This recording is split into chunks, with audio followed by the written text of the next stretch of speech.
Prodi Pemanfaatan Sumber Daya Perairan Institut Teknologi dan Bisnis Maritim Baluk Diwa Makassar Angkatan 2021. Pada kesempatan kali ini saya akan menjelaskan mengenai sejarah perkembangan mikrobiologi, sel, protozoa, alga, virus, bakteri, enzim, mikroba, dan jamur. Dalam sejarah perkembangan ilmu mikrobiologi ada 3 periode, yaitu periode awal, periode keemasan, dan periode modern. Pada periode awal itu muncul karena berawal dari adanya penemuan mikroskop di dunia yang ditemukan oleh Zacharias Janssen yang mengatakan bahwa ada organisme di dunia yang tidak bisa dilihat secara kasat mata, tetapi mampu dilihat dengan menggunakan mikroskop yang ditemukannya. Dalam periode awal ini ada 3 teori, yaitu teori abiogenesis yang merupakan makhluk hidup yang berasal dari benda mati. Yang kedua, teori biogenesis yang merupakan benda hidup yang berasal dari makhluk hidup yang telah ada.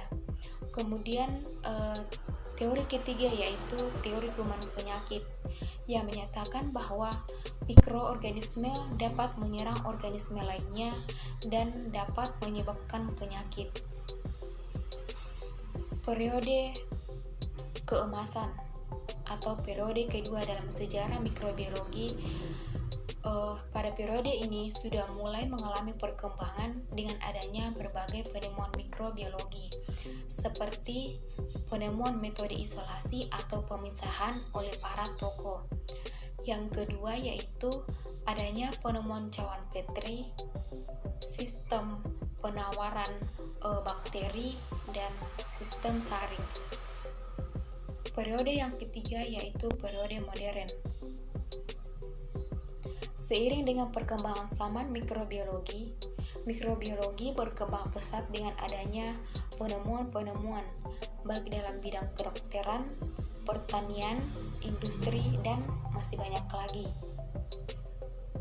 Sehingga sampai pada akhirnya para ahli atau tokoh ini mampu menjelaskan dan memecahkan hal-hal yang sebelumnya belum dapat dijelaskan pada periode pertama dan periode kedua mengenai jenis-jenis organisme sampai pada perkembangbiakan organisme. Sel merupakan struktur terkecil yang menyusun tubuh makhluk hidup seperti pada manusia, hewan, dan tumbuhan. Pembagian sel berdasarkan penyusun makhluk hidup. Pertama, uniseluler atau satu sel, seperti pada bakteri dan protozoa, dan multiseluler atau banyak sel, seperti pada manusia, hewan, dan tumbuhan. Prokariotik merupakan makhluk hidup yang tidak mempunyai membran sel, contohnya bakteri. Sedangkan eukariotik merupakan makhluk hidup yang mempunyai membran inti sel. Organel sel dan fungsinya. Yang pertama, ribosom berfungsi untuk menghasilkan protein. Nukleus berfungsi sebagai penghasil energi. Lisosom berfungsi untuk sekresi sel. Membran sel berfungsi untuk mengatur keluar masuknya zat. Kemudian perbedaan sel hewan dan tumbuhan. Sel hewan tidak memiliki dinding sel, sedangkan sel tumbuhan memiliki dinding sel yang mengandung selulosa. Dinding sel tumbuhan bersifat kaku, sedangkan pada hewan tidak ada. Serta sel tumbuhan memiliki zat hijau atau klorofil atau mampu menghasilkan makanannya sendiri, sedangkan pada hewan tidak mampu membuat atau menghasilkan makanannya sendiri. Karakteristik virus. Virus memiliki bentuk tubuh yang bervariasi. Ada yang seperti bola atau isometrik, oval, batang, jarum, tangkai memanjang atau filamen yang berbentuk menyerupai huruf T, bahkan ada yang bentuknya seperti berudu katak. Karakteristik bakteri.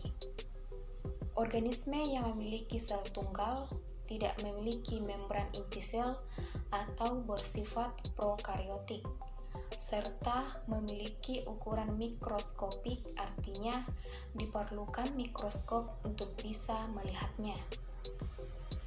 Struktur sel bakteri tergolong sederhana jika dibandingkan dengan makhluk hidup yang lain. Karakteristik jamur. Jamur memiliki karakteristik yaitu struktur selnya yang menyusun tubuh fungi bersifat eukariotik atau inti selnya itu memiliki membran inti dan memiliki dinding sel yang terbuat dari kitin. Kemudian tidak memiliki klorofil. Bentuk tubuh fungi ini ada yang memiliki sel satu atau uniseluler dan ada juga yang memiliki sel banyak atau biasa disebut dengan multiseluler. Dapat hidup di air dan tanah. Terdapat benang-benang halus atau hifa. Klasifikasi jamur. Yang pertama, Zygomycota, yang kedua Ascomycota, yang ketiga Basidiomycota, dan yang keempat Deuteromycota. Morfologi jamur. Struktur tubuh pada jamur tersusun atas benang-benang halus atau biasa juga disebut dengan hifa, berbentuk silinder dengan memiliki diameter 2-10. Kemudian panjangnya itu memiliki beberapa sentimeter yang tertutup oleh dinding sel yang kaku. Perkembangbiakan pada jamur. Jamur dapat berkembang biak dengan dua cara, yaitu melalui cara aseksual dan cara seksual. Perkembangbiakan pada jamur secara aseksual dilakukan dengan pembelahan sel atau fragmentasi dan pembentukan spora. Pembentukan spora pada jamur ini berfungsi untuk menyebarkan spesies dalam jumlah yang besar. Klasifikasi pada alga.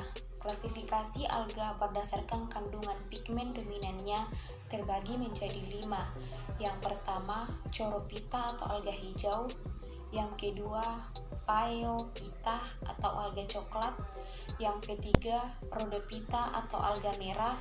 Yang keempat, Chirosiphyta atau alga kuning. Kemudian yang kelima, Pyrophyta atau alga api. Karakteristik pada alga. Yang pertama, pada tubuh alga atau biasa juga disebut dengan ganggang, tidak dapat dibedakan antara akar, batang, dan daun karena memiliki tubuh yang berupa talus. Yang kedua, memiliki habitat di perairan, baik di air tawar maupun di air laut dan tempat lembab. Yang ketiga, termasuk organisme eukariotik. Yang keempat, dapat menyimpan cadangan makanan. Yang kelima, memiliki sifat uniseluler atau multiseluler. Kemudian perkembangbiakan pada alga. Alga berkembang biak secara seksual atau aseksual. Reproduksi aseksual terjadi melalui beberapa cara, di antaranya yaitu melalui fragmentasi dan membelah diri. Protozoa. Klasifikasi pada protozoa berdasarkan alat geraknya, yaitu Rhizopoda, Flagellata, Ciliata, dan Sporozoa. Karakteristik pada protozoa. Karakteristiknya itu merupakan organisme uniseluler, tidak memiliki dinding sel, dan umumnya bersifat heterotrof dan dapat hidup dengan bebas. Ada beberapa morfologi protozoa, di antaranya yaitu semua protozoa memiliki vakuola kontraktil Kemudian protozoa dapat berada dalam bentuk vegetatif. Ukuran dan bentuk protozoa sangat beragam. Beberapa ada yang berbentuk lonjong, memanjang, dan ada pula yang polimorfik atau mempunyai berbagai bentuk morfologi pada tingkat-tingkat yang berbeda dalam daur hidupnya atau dalam siklus hidupnya. Perkembangbiakan pada protozoa. Protozoa itu berkembang biak secara aseksual dan seksual. Masing-masing kelompok protozoa berkembang biak dengan cara seksual dan berkembang biak secara berbeda-beda. Pengertian enzim. Enzim merupakan biokatalisator yang berarti proses-proses yang terjadi di antara biokimia pada makhluk hidup di mana selalu melibatkan enzim. Enzim dapat juga dikatakan sebagai faktor utama yang membedakan reaksi kimia dengan reaksi biokimia. Pada dasarnya, enzim memberikan ciri pada makhluk hidup yang memungkinkan metabolisme energi dari organisme seluler sampai pada organisme multiseluler. Karakteristik enzim. Enzim dapat meningkatkan kecepatan reaksi dengan cara menurunkan energi aktivasinya. Kemudian aktif dalam jumlah yang sedikit, tidak mempengaruhi kesetimpangan reaksi. Kemudian sistem kerja enzim ini dapat dikatakan sangat spesifik. Kemudian aktivitasnya dipengaruhi oleh lingkungan seluler, serta enzim memiliki pH 6-8 dan membutuhkan koenzim Mys. Kemudian berdasarkan tempatnya, enzim dibagi menjadi dua, yaitu endoenzim dan eksoenzim. Kespesifikan enzim. Sebagian besar enzim bekerja secara khas, yang artinya bahwa setiap enzim hanya dapat bekerja pada satu macam senyawa kimia atau reaksi kimia saja. Hal ini dipengaruhi oleh adanya perbedaan antara struktur kimia pada tiap enzim itu, ada yang bersifat tetap. Struktur enzim. Pada umumnya, enzim tersusun dari protein. Kemudian, protein penyusun enzim dapat berupa protein sederhana atau protein yang terikat pada gugusan non-protein. Kemudian enzim banyak yang terdiri atas protein, serta enzim terdiri atas 500 sampai 1000 asam amino. Enzim memiliki 3 kofaktor, yaitu gugus prostetik, koenzim, dan aktivator. Cara kerja pada enzim. Cara kerja enzim sebagai biokatalisator dilakukan melalui percepatan reaksi dengan cara menurunkan energi yang diperlukan untuk berlangsungnya reaksi kimia di dalam sel hidup enzim. Zat yang akan dikatalis oleh enzim disebut sebagai substrat. Substrat akan berikatan dengan enzim pada daerah yang disebut dengan sisi aktif.